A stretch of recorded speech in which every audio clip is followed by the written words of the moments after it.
আমাদের কাছে একটা নীতির জায়গা ছিল। আমাদের নীতিটা ছিল হচ্ছে, যেহেতু রক্ত ঝরে গেছে, যে রক্ত ঝরিয়েছে তাকে আর ছাড় দেওয়ার সুযোগ নেই। যে নিরীহ মানুষকে হত্যা করতে পারে, সে বারবার হত্যা করেছে, সামনে আরো হত্যা করার জন্য সুযোগ না পাই, সেই দিকে যেন আমরা মনোনিবেশ করতে পারি, সেটা যেন আমরা নিশ্চিত করতে পারি। ঠিক একইভাবে আমরা বৈষম্য বিরোধী আন্দোলন করে একটি ফ্যাসিস্ট সরকারের পতন ঘটিয়েছি। ফ্যাসিস্টের যে সিস্টেম গুলো, আমাদের যে ইনস্টিটিউশন গুলো রন্ধ হয়ে গেছে, সেটা যেন আরেকবার প্রতিষ্ঠিত হওয়ার সুযোগ না পাই, সেজন্য আমাদের লড়াইটা আবারও চালিয়ে যেতে হবে। এজন্যই আমরা এখনো লড়াই চালিয়ে যাওয়ার পক্ষে, যতক্ষণ পর্যন্ত না এই সিস্টেম গুলো সংস্কার না হয়। এই যে কোটা ভিত্তিক কোন দলীয় বিবেচনায় যেন কোন প্রতিষ্ঠানের নিয়োগ না হয়, গভর্নমেন্ট অফিসের নিয়োগ হবে মেধার ভিত্তিতে, এক্সপিরিয়েন্সের ভিত্তিতে, এর বাইরে কোন কিছুতেই যেন নির্বাচনে নেওয়া না হয়। এজন্যই আমাদের বলতে হয়। আমরা আশা করেছিলাম যে সুপ্রিম কোর্টের বাংলাদেশের যে কোনো আইনজীবীদের যে বিষয়টা, বিচার বিভাগকে নষ্ট করে দেওয়া হয়েছিল, এবং হচ্ছে সরকারি যে নিয়োগ করা হয় সেগুলো অন্তত আমাদের সাথে একবার পরামর্শ করা হবে। কিন্তু দুর্ভাগ্যের বিষয়, আমি জানি না আমাদের সিনিয়রদের সাথে আজকে বসা হবে, আমি জিজ্ঞাসা করবো আসলে আমাদের বাইরের সাথে আলোচনা করে এই নিয়োগগুলো দেওয়া হয়েছে কিনা। আসলে প্রত্যেকটা জায়গায় যেহেতু আমাদের কোন পরিস্থিত বা হচ্ছে আমরা কোনো রাজনৈতিক সংগঠনের সদস্য না, আমরা আসলে হচ্ছে একটা বড় দায়িত্ব কাঁধে নিয়ে আমরা মূলত এগিয়ে যাচ্ছি। আমরা আসলে স্বপ্নবাজ, আমরা স্বপ্ন দেখছি নতুন বাংলাদেশের। সে স্বপ্নটা বাস্তবায়নের উপায় কি হবে সেটা নিয়ে আমরা ভাবছি। সেই সময়েই আমরা উপায় বের করতে করতে হয়তো অনেক কিছু ঘটে যাচ্ছে। কিন্তু আমি এখানে আপনাদের সাথে বলতে চাচ্ছি, আমরা আমাদের যে ফোরাম আমরা আলোচনা করবো, আসলে হচ্ছে সামনের দিকে কিভাবে এগুলোকে হ্যান্ডেল করে নেই, এ ব্যাপারে কথা বলা যায়। এই বিষয়গুলো সব প্রত্যেকটা বিষয়ে যেন কোন ধরনের বৈষম্য করা না হয়, যেন যোগ্যতার দিক থেকে নিয়োগগুলো নিশ্চিত করা হয়, সে বিষয়ে যেন আমাদের পক্ষ থেকে ভয়েস রেজ করা হয়, সে ব্যাপারে আমরা কথা বলবো।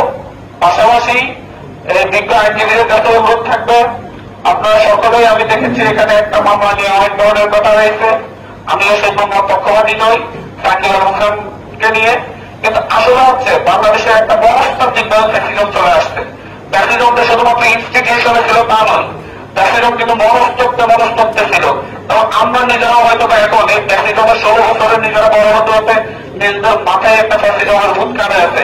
প্রতিশোধ পরায়ণতা যেটা ফ্যাসিজমের মূল ক্যারেক্টার, সে প্রতিশোধ পরায়ণতা থেকে হয়তো এই ধরনের ঘটনাগুলো ঘটে আসছে। এই বিষয়টা থেকে সরে আসতে হবে, আমাদের একটা আবহাওয়া বোঝাপড়া নিশ্চিত করতে হবে। এই ব্যাপারে আমাদের বিভিন্ন ধরনের কর্মসূচি হয়তো হাতে নিতে হবে, কথা বলতে হবে এবং বোঝাতে হবে যে আসলে ফ্যাসিজমের বৈশিষ্ট্যগুলো কি কি, আসলে কি আমরা সেই পথে আগাচ্ছি কিনা। একই সাথে যেমন আইনজীবীদের বিভিন্ন কোর্টে যেভাবে আসামিদের উপর ডিম নিক্ষেপ করা হয়েছে, এটা দ্বারা আমরা কি শিক্ষা পাচ্ছি? পরবর্তী প্রজন্ম আসলে আবার অন্যরা এখন তারা ডিম নিক্ষেপ করেছে, তারা যদি আবার আসামি তাদের উপর আবার কোর্ট চত্বরে ডিম নিক্ষেপ করা হবে, এটা তো মানে হচ্ছে এক ধরনের বৈশিষ্ট্য হয়ে যাবে। মনে করা হয় এটা লিগাল, যেহেতু আইনজীবীরা করছে। এবং হচ্ছে এটা যেহেতু ইয়েতে জজ কোর্টে হয়েছে, ঢাকার মতো জজ কোর্টে হয়েছে, সেহেতু গ্রামাঞ্চলে যাকে অপছন্দ হয় তাকে ডিম মারো, এটা মনে হবে যে লিগাল। আসলে এটাও তো এক ধরনের পোস্টারের অপরাধ, এটা নিয়ে আমাদেরকে কথা বলতে হবে।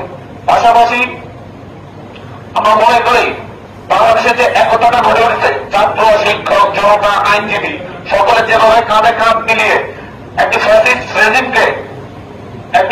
রেজিমকে সরাতে পেরেছে এবং এই জাতির কাঁধে ছেঁকে বসা একটা সরকারকে হটাতে পেরেছে সামনের দিকে, আমি মনে করি ছাত্র, জনতা, আইনজীবী, শিক্ষক সকলে একসাথে কাঁধে কাঁধ মিলিয়ে এদেশের সংস্কারটাও নিশ্চিত করতে হবে।